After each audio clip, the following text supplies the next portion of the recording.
All right, class, today we're going to talk about the very damaging and problematic rhetoric that so many white people in 2025 who were desperately trying to convince themselves that they weren't still part of the problem were spreading. And that was the rhetoric of, it's been 30 years, why haven't you gotten over it yet? Why can't you just get over it? And your government has been in power for 30 years, so blame them. It's got nothing to do with apartheid. Now, this is a very in-depth topic with so many things to unpack and untangle around it. So we're going to talk about it for quite a bit over the coming weeks. But for today, who wants to tell me one of the reasons why this is so problematic through the lens of, let's say, trauma? Ja, Ntukozo. Brilliant. Brilliant, Margot. Top marks, and take yourself 3 gold stars for that. Your gold star chart must be almost full by now. You're on your 3rd one. You're a child. Bring the first 2 up to me after class and we'll get you your rewards for it, okay? Good job. And it's a brilliant analogy. I'm going to use it.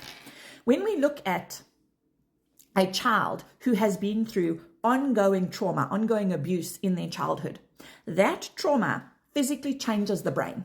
It makes some part of the brain bigger, like the fear center, the amygdala. It makes some parts of the brain smaller, and it completely shuts down some parts of the brain, like our creativity centers.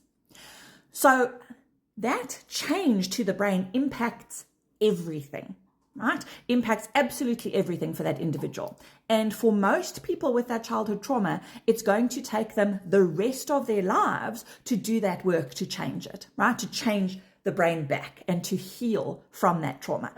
And that doesn't mean that they're always going to be in the worst possible place for the rest of their lives, but it does mean that it will impact them in many different ways until that healing is done, which is hard work and takes a lot of time and also requires, Sabella, support. 100%. It requires support, not just support from individuals, but support from the system as well, right?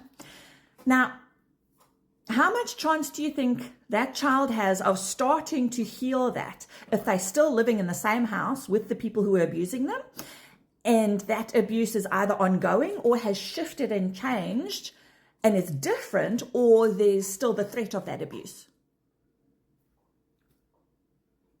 Yeah, Jitesh, exactly. There's very little chance that they'll be able to do that healing if they're still in that same environment, right?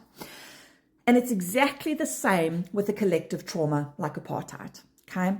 So apartheid was decades of collective trauma on top of hundreds of years of collective trauma of colonization as well, okay? And so to expect that the healing from that would just be done in 30 years is beyond ridiculous and very non-compassionate, right? Because collectively, each individual has to do their healing, and the group as a whole has to do their healing as well, right? And that, again, takes support from each other, from the community, from individuals, as well as systemic support. And while there were many South Africans trying their absolute best to do that healing after apartheid, they were still within a system that was damaging to them. Not maybe in the same way as that apartheid had been, but it was still damaging to them.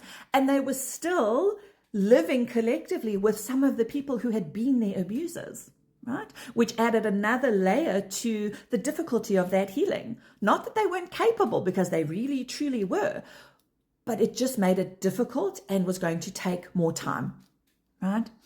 And so to have this rhetoric of, you should just be over it by now, why is that so problematic? Yeah, Mark.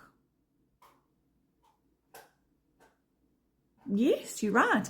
Because not only does it show a level of lacking of compassion for what people are going through and victim blaming by just saying, why aren't you getting over it? It also shows a level of selfishness, because these people were only interested in how it was impacting them. They didn't care about this collective trauma or what people were still going through in 2025. And they certainly didn't care enough to ask, how can I help? Rather than blame and say, you're doing it wrong. Why aren't you healed already?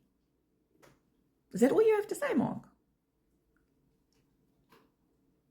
And the Mamparas were selfish fucking doers. That's more. I was worried about you there for a second.